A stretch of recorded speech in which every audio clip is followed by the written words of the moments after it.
The last time I was in the same room with our next guest, Kirsten Powers, I introduced him as the Thomas Jefferson of the Republican Party. I believed it then, and I believe it now.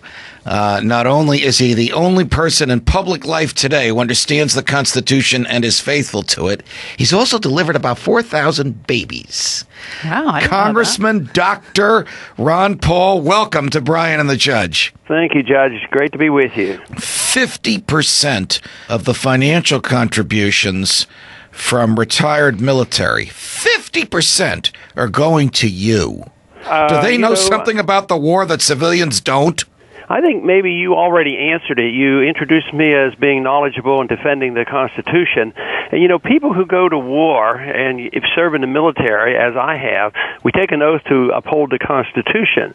So if you're fighting for the Constitution and somebody is defending the Constitution, it should be a connection. But this is sort of the lie that's being told over and over about where the military is, that you have to support the war in order to support the military. And when, in fact, like he just said, 50% in the Republican primary is going to you. And also we've seen if you add in you plus all of the people in the Democratic primary who are anti-war, it's 2-1 going to people who are against the war and from military people. Right. And, I don't think for a minute anybody is hesitant to defend this country, right, and they're enthusiastic about it.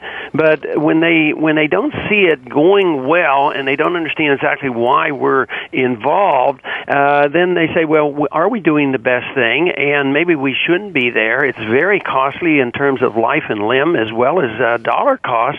So there's a lot of questions going on. So I think a lot of conservatives are now starting to feel more comfortable with what I've been saying because they thought maybe you had to be from the far left in order to be in opposition to going to war. But that is not true at all. Oh, I think you've tapped a vein of conservatives, small government, Barry Goldwater conservatives in the Republican Party who've been stifled and silenced or maybe voluntarily quiet, I don't know what it is, during the Bush years.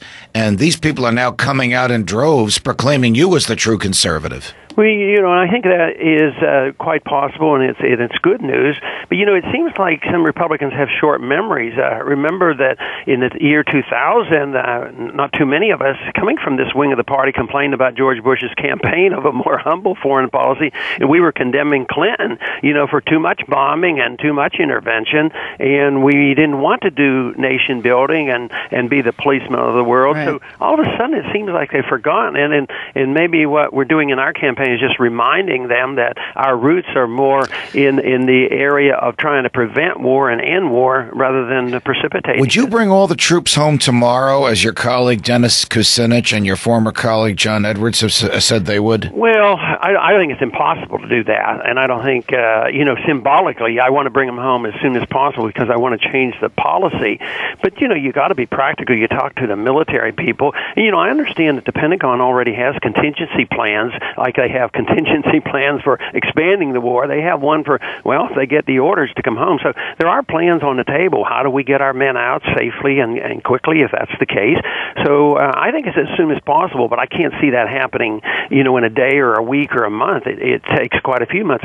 But I think explaining that our policies would be changed and that we're not going to be as confrontational. Yeah, now the Republicans will say that they were opposed to nation building because that was a pre-9/11 mentality. And now, post-9/11, they support it. Because, of course, like you said, Tom DeLay used to go on the House floor and deride Bill Clinton for his feel-good, foreign policy, that he's going around the world trying to save people. Now we're being told that we can't leave Iraq because there might be a genocide. Yeah, and the justification keeps shifting. One, at the beginning, it was to enforce UN resolutions and to find these weapons of mass destruction.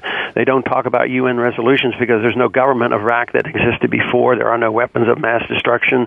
So then we have to promote democracy, of course, in a world that is, very opposed to democracy because they believe in religious law and they have a belief in combining religion and the state.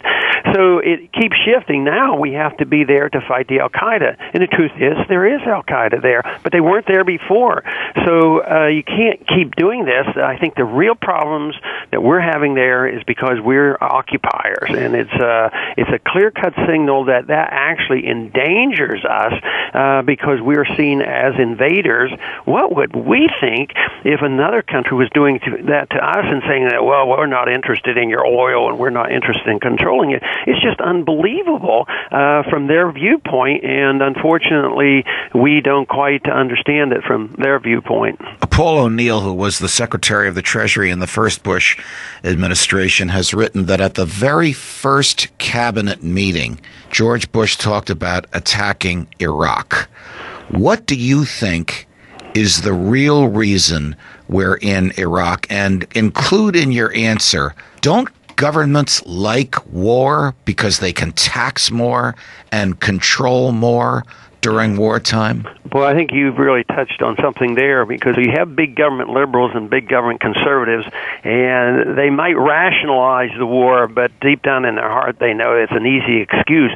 Because even some of the neocons, when they came out about 9/11, some people interpreted it incorrectly and say, oh, this was deliberately planned, which I don't believe. But at the same time, some of them were very blunt and say, well, this is an opportunity, for us to do those things. Now, as far as what I really believe was the reason that we're in there, I think there are multiple, but I would say oil is pretty much on top of the list.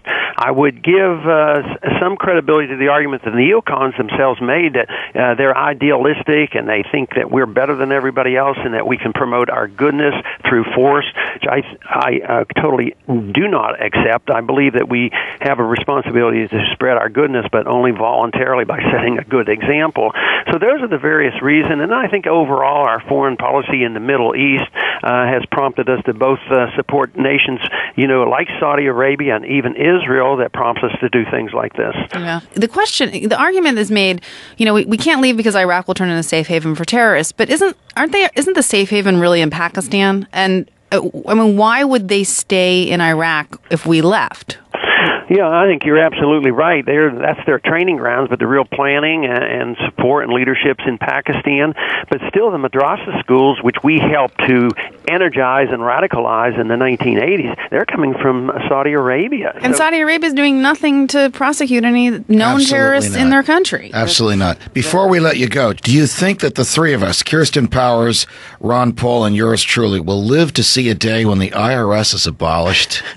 Well, let's pray that comes about. But it won't come about unless we change our attitude about what the role of government is as a people, which means you can't run a world empire and you can't run a welfare state without gouging the productive citizens of a country. So when we give up this silly, unconstitutional notion that we're supposed to rule the world and manage a welfare state, I think we're going to have taxation that is going to be very, very painful until we have that final conclusive financial collapse, which I think we're in the early stages of. Congressman Ron Paul, the most intellectually honest person in the Republican race for president. Always a pleasure. You're always welcome here. Thanks, Congressman. Thank you very much. Nice to be with you. Truth, honesty, perspective. Brian and the Judge on Fox News Talk.